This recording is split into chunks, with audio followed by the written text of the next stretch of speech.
Hi, this is Zak Mir with the Bulletin Board Heroes here at Vox Markets for Friday the 25th of June. Starting off with Argo Blockchain, which has obviously taken a bit of a beating with the fall in the crypto space over the last couple of months at least. Positives here are the way that with shares are still above the 200-day moving average at 105, and we've had multiple support points above that 200-day line. Not quite out of the woods in terms of maybe hitting that 105 level or the 200-day line over the next week or two, but at the moment it looks like we've got out of that danger. I would like to see the RSI above neutral 50. It's 46 at the moment. We do have an uptrend line there in the oscillator window, which is a positive, but overall you probably want to wait and see whether we can break that April resistance line and the 50-day line at £1.52 to then give us a notional target back towards the £2 plus level. The dodgy part, I suppose, would be if we had a daily or a weekly close back below the 200-day moving average, but at the moment that doesn't seem to be on the cards. Situation which is rather newer and fresher than Argo at the moment is Cyba, and here we had that rather long bear trap down towards 1.5 pence. The shares bounced back quite quickly back to, I suppose, notional support around 180, the sort of natural area for the shares. It looks as though we've got this broadening triangle from the end of March in place, and while we're above 1.8, looking towards as high as 4 pence over the next couple of months, so maybe going into the end of August. If you're cautious on the stock, maybe wait for an end of day close above the mid-June resistance there at 2.45 pence as a momentum trigger, but maybe an opportunity for those who like an early bird opportunity at the bottom of the range. Few stocks today included which are the sort of bear targets. Always good to see them squirm a bit when they try and attack a company. One of them has been Dukemount, and here we've got a new support for the shares coming in just below the 0.4 pence level. Want to see a nice weekly close above either the 0.47 initial resistance of this week, or ideally an end of day close above 0.5, which is the initial, or it's actually been the June intraday resistance to date. So we can break 0.5 by the end of the month, or before the end of the month. That'd be a big plus for the shares, and that would suggest the 50-day line at 0.56 initially, and then up towards the 200-day line at 0.7 for some time in July.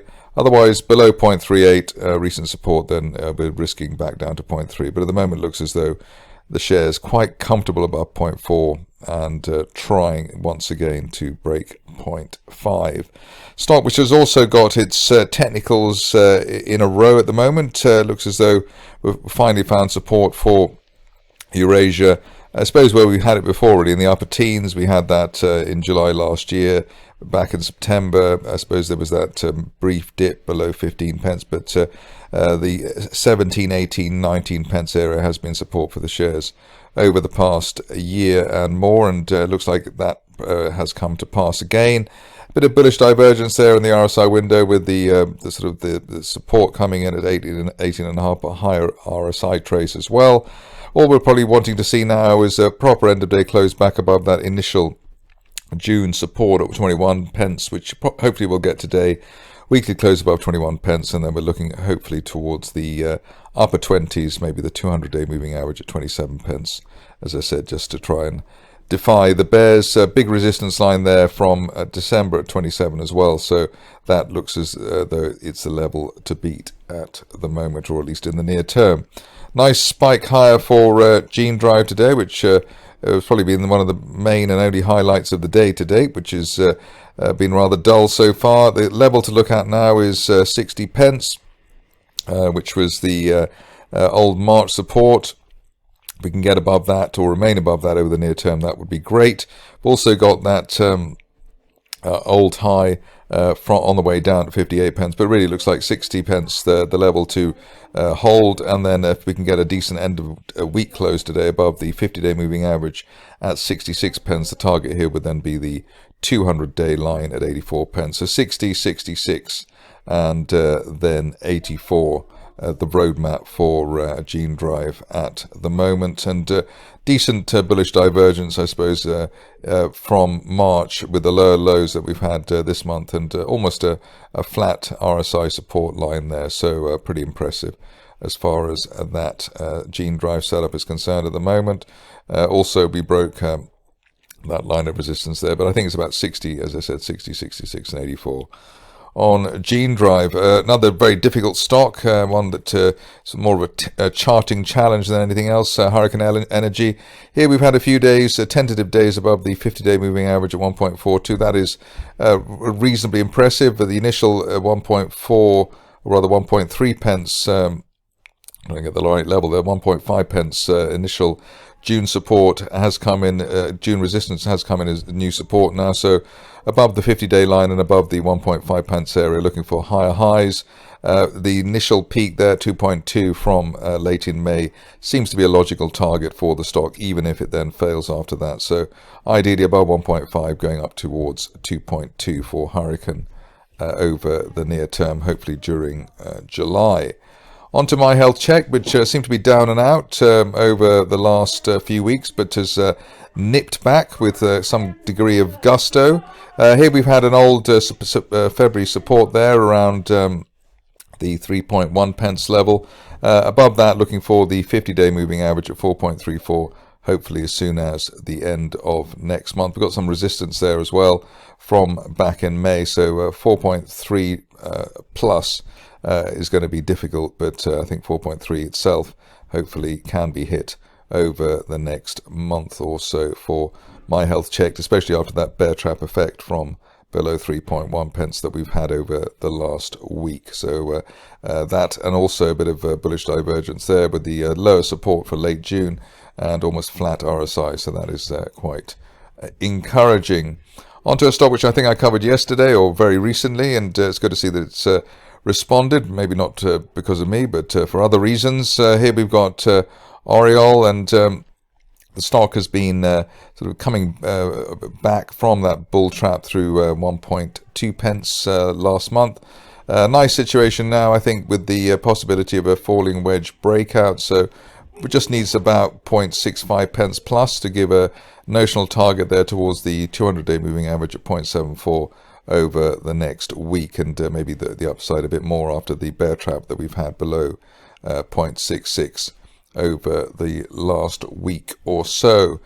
Some signs of life as well for Pantheon, which has been offered people rather rough ride over the last since spring and that gap down.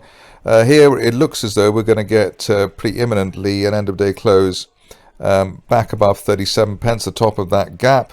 37 and a quarter, so 37 and a quarter on an end of day close basis would be very encouraging. As you may know if you watch the bulletin board here, as a gap close, i.e. an end of day close above the top of an old gap, can be a very strong signal and suggest that the bear phase is well and truly over in a stock or a market. Here we've got the potential of a move towards the top of that broadening triangle from November.